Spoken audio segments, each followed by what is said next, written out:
চাচা চাচা আইনার সময়ে আচ্ছা আমাদের এদিকে কি বন্যা টন্যা পাইছেন নাকি? বন্যা তো পাইছি বাদান কয়েকটা ওই এর মাঝে তোমার 2004 সেরকম একটা বন্যা হয়েছে।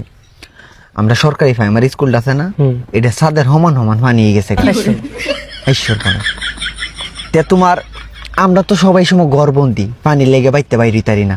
তে তোমার হুদা আমরা কইছিরা খায় বাচ্চা রইছি। তে মাছ না খাইতালে আবার আমার মজা লাগে না।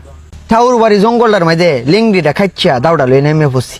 নেমে যখন একটা খুব মাছছি বাজান 4টা কলা গাছ ফেরে গেছে গা। হ্যাঁ ঈশ্বর বোনা আরেকটা কূপ দিছি আরো 4টা ফেরে গেছে গা। 8টা কলা গাছ দে বাম দে বুড়া বানাইছি ওকর টাইটানিক জাস্টার মতো শক্ত হয়েছে। পরে দে এই বুড়া লইয়া স্কুলে ছাদের মেঝে গেছি। তে ছাদটার মেঝে উঠছি পরে প্রথম টুপের মেঝে তো কিছু হচ্ছে না, দ্বিতীয় টুপটা ফালাইছি পরে বাজান বিশ্বাস তো করতা না আধমূন্য ওজনের একটা কই মাছ হচ্ছে। হ্যাঁ সর্বনাশ কি বড় কই মাছটা বাইর যখন লইছি চাক্কাটা ভাঙ্গে আইছে মাছটা দেখতো। আর মাইসে কইতাছে আপনি কি মানু না আর কিছু কি শরীরের মধ্যে শক্তি আছেন।